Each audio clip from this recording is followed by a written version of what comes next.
আগের জমানায় যারা আল্লাহ রাব্বুল আলামিনকে ডাকতেন তারা সরাসরি আল্লাহর নিয়ামত তারা দুনিয়াতেই তারা পেয়ে যেতেন। আবার যারা নাশুকরিয়া করতেন ওই গজবটাও ঠিক আল্লাহ রাব্বুল আলামিন দুনিয়াতেই তাদেরকে এটা দিয়ে দিতেন, আখিরাতে তাদের জন্য ছিলই।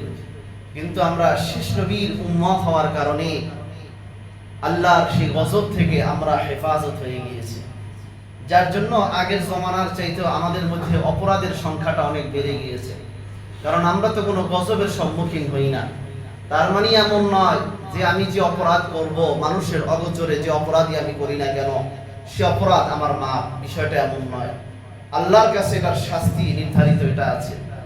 যেমন আগের জমানার ঘটনা, পয়গম্বর হযরত মুসা আলাইহিস সালাতু ওয়াস সালাম আল্লাহ রাব্বুল আলামিনের সাথে কথা বলার জন্য তুর পর্বতে যাচ্ছেন। পথিমধ্যে হযরত মুসা আলাইহিস সালাতু ওয়াস সালাম দেখেন হাত পা বিহীন একটা মানুষ রাস্তার পারে পড়ে আছে। গোস্তের টুকরার মতো একটা মানুষ, যার হাত নাই, যার পা নাই, ওই লোকটা পড়ে আছে।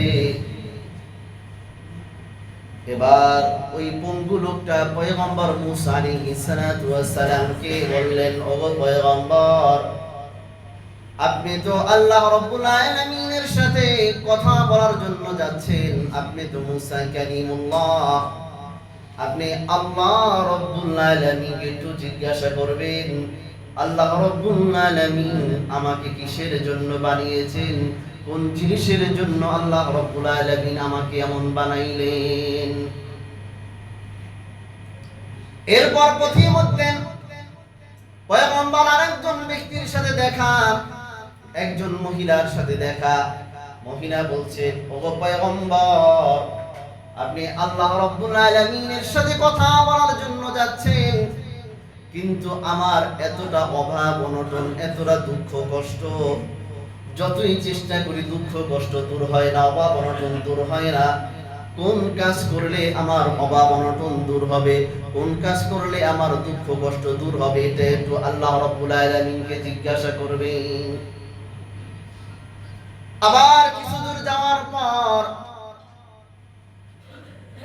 আরেকজন লোকের সাথে তার দেখা। তিনি বলেন, ওগো পয়গম্বর, আল্লাহ রাব্বুল আলামিন আমাকে এত সম্পদ দান করেছেন, সম্পদের ঝামেলায় আমি আল্লাহ রাব্বুল আলামিনের ইবাদতটাও ঠিকভাবে আমি মনের মতো করে আমি করতে পারি না। কিন্তু যতই দান করি, যত সম্পদ আমি মানুষদেরকে দেই, আমি দেখি তত সম্পদ আমার কাছে আসে।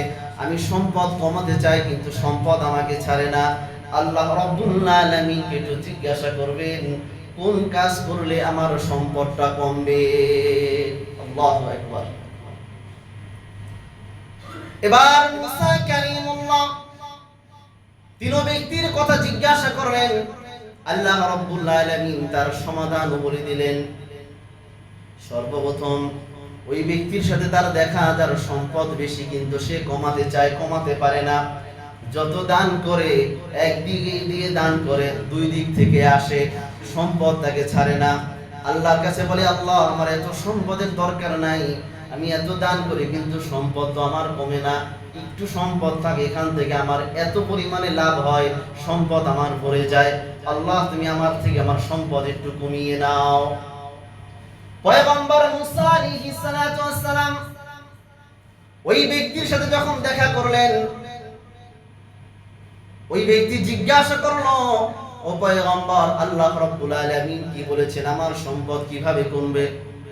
এবার মুসা কালিমুল্লাহ বললেন, আল্লাহ রাব্বুল আলামিন বলেছেন, তুমি যদি না শুকরিয়া বেশি বেশি করো, তাহলে আল্লাহ রাব্বুল আলামিন তোমার এই সম্পদ ছিনিয়ে নেবেন। তুমি যদি না শুকরিয়া করো, শুকরিয়া আদায় করবা না, তাহলে আল্লাহ রাব্বুল আলামিন তোমার এই সম্পদ ছিনিয়ে নেবেন। এবার ওই লোকটা বলে, না না, এটা তো কোনোদিনও সম্ভব না, এটা কোনোদিনও সম্ভব নয়। আল্লাহ রাব্বুল আলামিন আমাকে এত সম্পদের মালিক বানিয়েছেন, আল্লাহ আমাকে এত নিয়ামত দিয়েছেন, আল্লাহর নিয়ামত ভোগ করব, আবার আল্লাহর নাশুকরিয়া করব, এটা কিভাবে সম্ভব?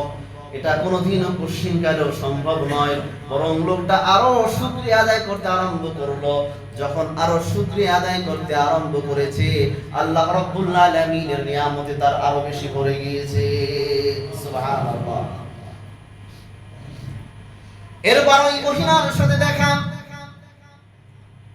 এবার ওই মহিলা জিজ্ঞাসা করলো, গো পয়গম্বর, আমার কথা কি আল্লাহ রাব্বুল আলামিনকে জিজ্ঞাসা করেছেন কিভাবে আমার দুঃখ কষ্ট দূর হবে, কিভাবে আমার অভাব অনটন দূর হবে?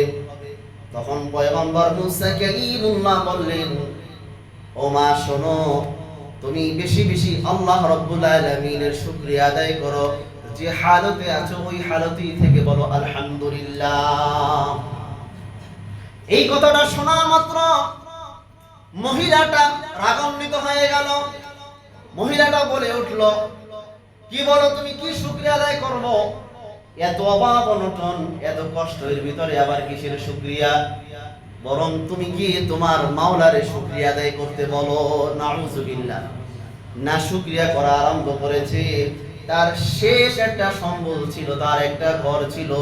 ওই ঘরটাও সাথে সাথে আসমান থেকে একটা আগুন এসে সেটা জ্বালিয়ে দিয়েছে। এরপরে তৃতীয় নাম্বার, ওই রাস্তার পাশে যে পঙ্গু লোকটা পড়েছিল,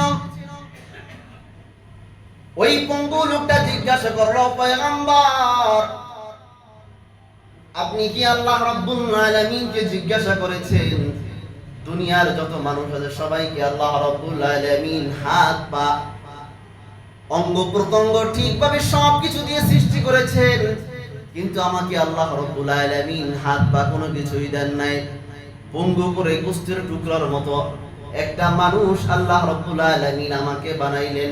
কেন আল্লাহ রাব্বুল আলামিন আমাকে বানালেন? এবার মুসা কালিমুল্লাহ বলল, হ্যাঁ, আমি আল্লাহ রাব্বুল আলামিনকে আমি জিজ্ঞাসা করেছি। আল্লাহ রাব্বুল আলামিন বলেছেন তোমার দেহটা যত বড়, আল্লাহ রাব্বুল আলামিন জাহান্নাম বানিয়েছেন, জাহান্নামের মধ্যে একটা ছিদ্র আছে। কাল হাসরের ময়দানে তোমার এই দেহটা দিয়া জাহান্নামের ওই ছিদ্রটাকে আল্লাহ রাব্বুল আলামিন পূরণ করবেন। এই কথাটা শোনা মাত্র লোকটা জোরে সুরে বলে উঠলো, আলহামদুলিল্লাহ, আল্লাহু আকবার। কেন তিনি আলহামদুলিল্লাহ বললেন? তিনি বলেন, আল্লাহ, দুনিয়ার যত মানুষ আছে, দুনিয়ার যত যা কিছু আছে, আল্লাহ আপনি দুনিয়ার ভিতরে যত মাখলুকাত আছে সব আপনি মানুষের জন্য বানিয়েছেন। আল্লাহ, দুনিয়ার যত মানুষ আছে আপনার ইবাদতের জন্য বানিয়েছেন, কিন্তু দুনিয়ার মধ্যে আমি এমন একজন মানুষ যে মানুষটাকে আল্লাহ আপনি আপনি আপনার নিজের কাজের জন্য বানিয়েছেন। সুবহানাল্লাহ। যে আমি এমন একজন মানুষ যে দুনিয়ার সব কিছু থেকে আলাদা, আপনি আপনার কাজের জন্য আমাকে আল্লাহ বানাইলেন। আমি এমন সৌভাগ্যবান ব্যক্তি, এই জন্য আমি শুকরিয়া আদায় করলাম, আলহামদুলিল্লাহ। যখন তিনি এই আলহামদুলিল্লাহ শুকরিয়াটা যখন আদায় করলেন, শাইখুল হাদিস জাকারিয়া রাহমাতুল্লাহি আলাইহি কিতাবের মাঝে উল্লেখ করেন, যখন এই লোকটা আলহামদুলিল্লাহ এই শুকরিয়াটা যখন আদায় করেছে, সাথে সাথে তার অঙ্গ প্রত্যঙ্গগুলো পরিপূর্ণ হয়ে তিনি সুস্থ সবল একজন মানুষ হয়ে গিয়েছে। সুবহানাল্লাহ। তাহলে আগের জমানায় মানুষ যদি কোনো ভালো কাজ করত, এটার কিছু ফল দুনিয়াতে সরাসরি পেত। আবার যদি মানুষ কোনো গুনাহের কাজ করত, এটার আযাবটাও সে দুনিয়ার মধ্যে তার পেত, কিছু পেত। আখিরাতে তো থাকবেই, কিন্তু আমরা শেষ নবীর উম্মত হওয়ার কারণে আল্লাহ রাব্বুল আলামিন আমাদেরকে এই আযাব থেকে আল্লাহ রাব্বুল আলামিন আমাদের হেফাজত করেন।